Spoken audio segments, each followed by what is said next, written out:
Saudaraku, hari ini kita genapkan saudaraku baptisan air dalam nama Bapa, Anak dan Roh Kudus. Terpujilah Tuhan, saudaraku. Haleluya. Saya yakin, saudaraku, pada hari ini Tuhan berahmat di tengah-tengah kita. Kami akan membaptis saudara dalam nama Bapa, Anak dan Roh Kudus. Tetapi yang memberikan baptisan Roh Kudus adalah Tuhan Yesus sendiri. Dan saya percaya, saudaraku, Tuhan Yesus mau dan Tuhan sudah siap sedia membaptiskan saudara dengan Roh Kudus pada sore hari yang indah ini. Dengan tegas Tuhan Yesus berkata, sebelum dia naik ke sorga, dia berkata, tunggulah di Yerusalem sampai kamu dilengkapi dengan kuasa dari Maha Tinggi. Rupanya baptisan Roh Kudus itu adalah menerima kuasa. Kalau saudara menerima baptisan Roh Kudus, saudara menerima kuasa. Kuasa untuk menjadi saksi Tuhan, kuasa untuk mengalahkan dosa, kuasa untuk mengalahkan semua duniawi dan kedagingan, dan kuasa, saudaraku, untuk mengalahkan semua setan iblis. Saudara kekasih dalam nama Yesus, itu sebabnya pada waktu Paulus melayani pada sidang di Efesus, dia menanyakan satu perkara, sudahkah kamu menerima Roh Kudus tatkala kamu percaya? Mengapa? Karena baptisan Roh Kudus satu kelengkapan bagi anak-anak Tuhan.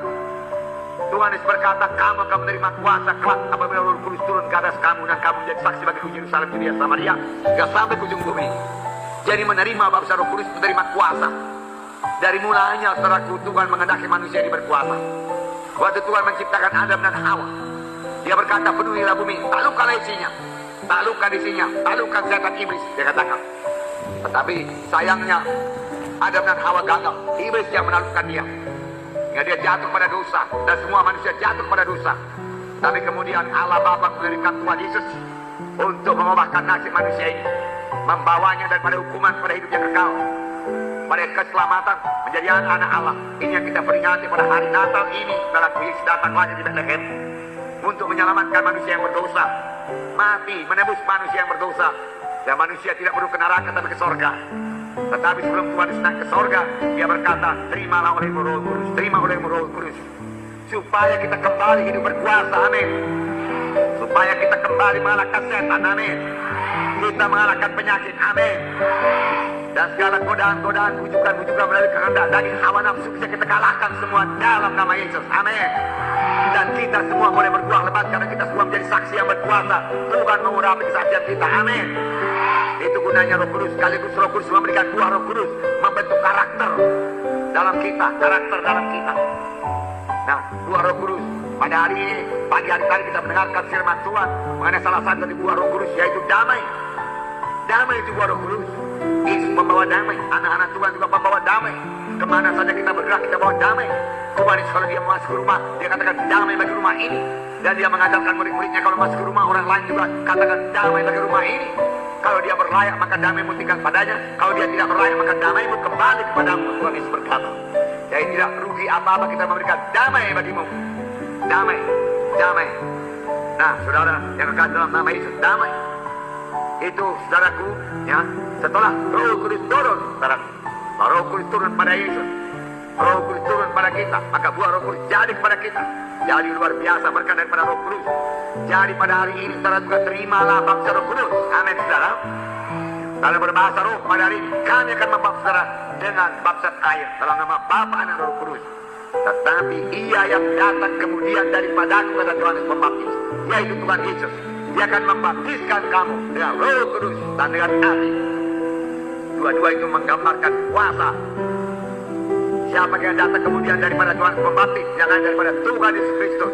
Siapakah pembaptis dengan roh, yang lain daripada Tuhan Yesus Kristus, amin.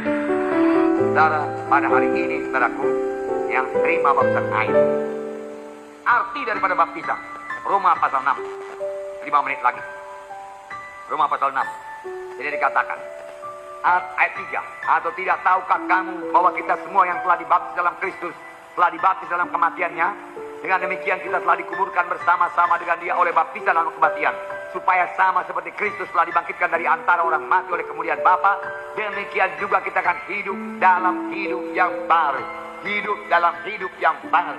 saudara yang dibaptis pada hari ini, keluar daripada baptisan ini, boleh memulai satu hidup yang baru. Amin. Ya, hidup yang baru. Kalau selama ini gagal, berubah jadi berhasil. Amin. Kalau selama ini budak narkotika, saudaraku, berubah jadi hamba kebenaran. Amin. Kalau selama ini dikuasai oleh penyakit kronis, tidak sembuh-sembuh, saudaraku, dari tahun ke tahun, saudaraku, penyakit ini, penyakit itu, penyakit ini, saudara, sudah baptisan air ini, hidup baru dalam hidup yang sehat. Karena Roh Kudus menghidupkan saudara. Haleluya. Hidup yang baru. Hidup yang baru. Hidup yang bersekutu dengan Tuhan. Hidup yang cinta kepada Tuhan. Hidup yang mempermuliakan Tuhan. Hidup yang jadi saksi Tuhan, saudaraku. Puji Tuhan, saudaraku. Haleluya, saudaraku. Nah, sudah Yesus dibaptis dengan Roh Kudus, baru dia mulai melayani. Dan Bapa berkata, inilah anak yang kukasihi, kepadanya lah aku berkenan. Aku berkenan. Dan aku baptisan adalah kehendak Tuhan, saudara. Saudara, pada hari ini, saudaraku, yang terima baptisan air,